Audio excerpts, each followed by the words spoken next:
The global energy map has been ripped to shreds, and a new, high-stakes Cold War is being fought with pipelines and super-chilled gas tankers. Ever since Russia's brutal 2022 invasion of Ukraine, Europe has been in a desperate, frantic scramble to break free from the Kremlin's energy stranglehold. But as the dust settles, a new, unexpected player is emerging that is reportedly sending shivers of strategic anxiety through Moscow: Canada.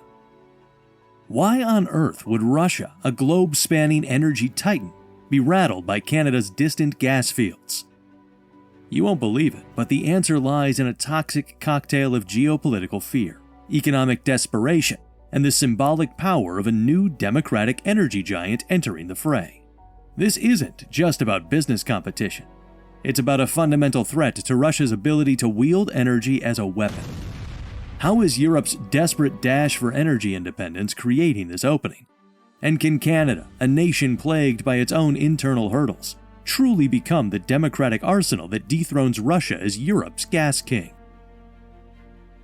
Europe's desperate quest for energy freedom, cutting the Russian cord. The thing is, before 2022, the way things worked was simple, if deeply flawed. Russia held Europe in a state of energy dependency. Decades of pipeline deals had turned into a geopolitical chokehold. But when Russian tanks rolled into Ukraine, that all changed. We must now reduce as soon as possible our dependency on Russian fossil fuels. The European Union launched its Ambition REPowerEU plan, a roadmap with a single defiant goal: to end the bloc's dependency on all Russian fossil fuels well before 2030. This wasn't just a commercial pivot. It was a profound geopolitical realignment, a declaration that Europe would no longer allow its energy security to be held hostage by the Kremlin. The results have been absolutely dramatic. Russian pipeline gas, which once made up a staggering 45% of the European Union's import mix, plummeted to just 19% by early 2025.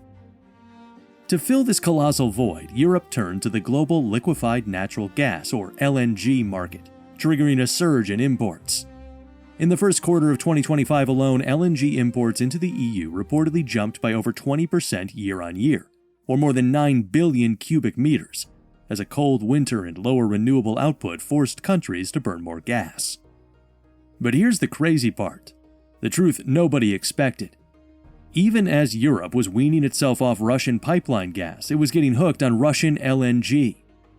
It's really strange, but paradoxically, the EU's imports of Russian LNG actually increased, rising from about 14 billion cubic meters in 2021 to a staggering 21.5 billion cubic meters in 2024. In the third year of the Ukraine war, European Union member states spent a jaw-dropping 7 billion euros on Russian LNG, with volumes continuing to rise.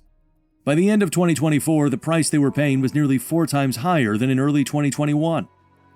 This situation underscores a terrifying vulnerability.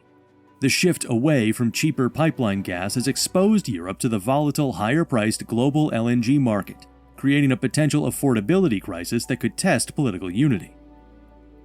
What's really going on? This persistence of Russian LNG in European ports suggests either a massive leakage in the sanctions regime or a pragmatic, if cynical, decision by some countries to prioritize supply security over geopolitical goals. This is the chaotic, high-stakes energy battlefield that a new player like Canada would have to enter. So, can Canada actually step up and become a credible threat to Russian dominance? The potential is mind-boggling. Canada sits on vast natural gas reserves, with an estimated 1,105 trillion cubic feet in the Western Canadian Sedimentary Basin alone. That's enough to supply its own needs for over 160 years. But, and this is a huge but, Canada's journey to becoming a global LNG exporter has been a tale of two very different coasts. On the west coast, facing Asia, things are finally happening. The flagship LNG Canada project in Kitimat, British Columbia, a massive facility with a capacity of 14 million tons per annum, is nearing completion, with its first shipment expected by mid-2025. Then there's the smaller wood fiber LNG facility expected to start production in 2027, and the groundbreaking Hazelin Nation-led Cedar LNG project, which reached a final investment decision in June 2024 and is slated for 2028. You see, these projects, especially Cedar LNG as the first indigenous majority-owned LNG facility in Canada, are massive achievements. And if that wasn't enough, the proposed Sealisms LNG project led by the Nisga'a Nation could add another 12 million tons per year in the 2030s. But here's the catch. All of these are pointed squarely at Asia. Their contracts are with Asian customers. Shipping that gas from British Columbia all the way to Europe would be a long, costly, and likely uncompetitive journey. The real prize, the key to challenging Russia in Europe, would be an East Coast LNG terminal on the Atlantic. And this is where the Canadian dream has repeatedly died. Trying to imagine such a project? Several ambitious East Coast LNG terminals have been proposed over the years, only to collapse under their own weight.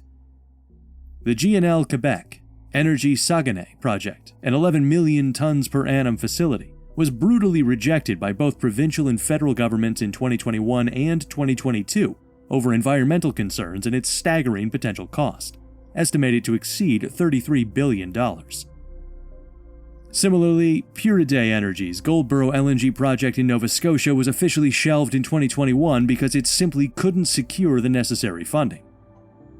And just when you thought it couldn't get weirder, even with renewed geopolitical urgency, the business case for new East Coast projects looks grim. A scathing May 2025 report from Investors for Paris Compliance titled, "That Ship Has Sailed," argues that the window for new Canadian LNG projects may have closed, citing forecasts of declining European LNG demand by 2030, a looming global LNG supply glut driven by the US and Qatar, and uncompetitive Canadian construction costs. This aligns with the Canadian federal government's policy, initially stated in 2022 under former Prime Minister Justin Trudeau and then Natural Resources Minister Jonathan Wilkinson, who said the government was not interested in providing massive taxpayer subsidies for such projects. A stance continued under Prime Minister Mark Carney as of 2025. Russia is the wounded giant fighting to stay in the game. What nobody talks about is the sheer desperation driving Russia's own strategy. The catastrophic loss of its European pipeline market has delivered a body blow to its state-controlled gas giant Gazprom. The company reported a staggering net loss of over 1 trillion rubles, about $13.1 billion in 2024, its worst performance in a quarter century. Russian pipeline exports to Europe have collapsed, plummeting from a peak of over 180 billion cubic meters annually to just 32 in 2023. With Ukraine refusing to extend its gas transit deal past the end of 2024. This financial bleeding is forcing Moscow to scramble. Their first move is the pivot to Asia, trying to sell more gas to China. But this is where it gets wild. The Power of Siberia 1 pipeline, while operational, only represents a fraction of its former European sales. And the much-hyped Power of Siberia 2 pipeline? It's reportedly stalled because China, knowing Russia is desperate, is demanding brutal price discounts, essentially wanting gas at subsidized domestic Russian rates. Russia's leverage is gone. So, what's Putin's other play? An all-out expansion of its own LNG capabilities. The Kremlin's energy strategy now targets a more than threefold increase in LNG exports by 2030, aiming for over 140 billion cubic meters. But even this is fraught with peril. Western sanctions are targeting the very technology and specialized shipping Russia needs for projects like the massive Arctic LNG 2. And yet, despite it all, Russia is still managing to sell its LNG, even to some European ports, exploiting loopholes and pragmatic buyers to maintain a painful but still present foothold. It's a messy, high-stakes game of adaptation for a wounded energy superpower. Why Russia truly fears Canada's gas. It's not about the molecules, it's about the message. This changes everything, because Russia's fear of Canadian gas isn't about Canada suddenly flooding the European market tomorrow. It can't. There's no infrastructure. So what's really going on? Behind the scenes, Russia's concern is far deeper, more strategic, and more symbolic. First, it's about long-term economic erosion. Even small potential volumes of Canadian LNG add to the global supply, putting downward pressure on prices and chipping away at the super profits Russia desperately needs to fund its war machine and stabilize its budget. Every Canadian gas molecule sold to Europe is one that Russia can't sell, a direct hit to its bottom line. Second, and perhaps more importantly, it's about the destruction of geopolitical leverage. For decades, Russia wielded its gas pipelines like a weapon, the energy weapon as analysts call it. It used the threat of turning off the taps to bully, influence, and divide Europe. Each new, democratic, reliable, Western-aligned supplier like Canada helps to permanently blunt that weapon. It strengthens transatlantic solidarity and reinforces the very democratic bloc Russia seeks to undermine. And if that wasn't enough, it gets even deeper.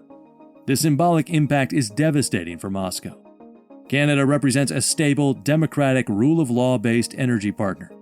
For European nations increasingly disgusted by Russia's actions, a supplier like Canada offers an ethically and politically clean alternative. For decades, Gazprom built an image of being indispensable to Europe. The mere potential of Canadian supply, championed by leaders in Poland and Germany, shatters that narrative of indispensability. Turns out there's more to the story. What really brings up a lot of questions for Moscow is the long-term precedent. If Canada, with its high costs and complex regulations, can eventually establish a viable East Coast LNG route to Europe, it could create a model for other Western-aligned nations with untapped resources to do the same. This could lead to a further crowding of the global market, permanently diluting Russia's influence not just in Europe, but worldwide. But let's not forget, the path for Canadian gas to Europe is a minefield of challenges. The biggest hurdle? A looming global LNG supply glut. Between 2024 and 2028, global supply is expected to surge by a staggering 40%, led by massive expansion projects in Qatar and the United States. Entering an oversupplied market where prices are likely to be depressed is a huge commercial risk for any new high-cost Canadian project. And it would have to compete directly with established giants like the US and Qatar, who benefit from lower costs and existing infrastructure. Then there are the domestic Canadian hurdles. Canada's complex and lengthy regulatory process, while designed to be responsible, can deter investment. The environmental footprint of LNG is also under intense scrutiny, posing a direct challenge to Canada's own climate commitments. And crucially, there is simply no existing large-scale liquefaction infrastructure on Canada's Atlantic coast. Building it from scratch is a multi-billion-dollar, multi-year undertaking. The Canadian federal government has made it clear it's not interested in subsidizing such projects, and there's a fierce internal debate about whether to prioritize LNG or green hydrogen exports, as seen with the Canada-Germany Hydrogen Alliance. This measured, almost hesitant pace of development in Canada gives Russia more time to adapt. Russia's fear of Canadian gas is less about an imminent commercial battle and more about a slow-motion strategic defeat. Suddenly, everything made sense. It's not the volume of gas that terrifies Moscow, it's the trend.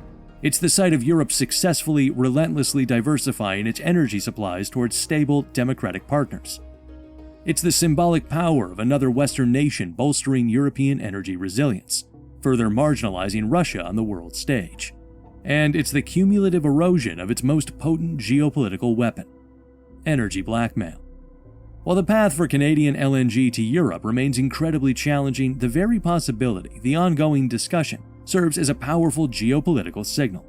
It tells Moscow that its old game is over, that Europe is determined to break free, and that the democratic world has the resources and the will to build a new energy future, one where the Kremlin is no longer in the driver's seat.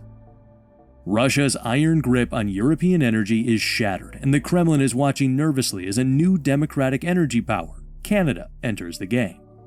Is this the beginning of the end for Russia's ability to use gas as a weapon? While Canada faces its own immense hurdles, the symbolic threat is undeniable. Can Canada overcome its internal challenges to help Europe permanently break free from Russian influence? Or will Moscow find new ways to exploit a volatile global market? The great 21st century energy war has begun, and the stakes couldn't be higher. What do you think? Is Canadian LNG Europe's salvation or a pipe dream? Sound off below.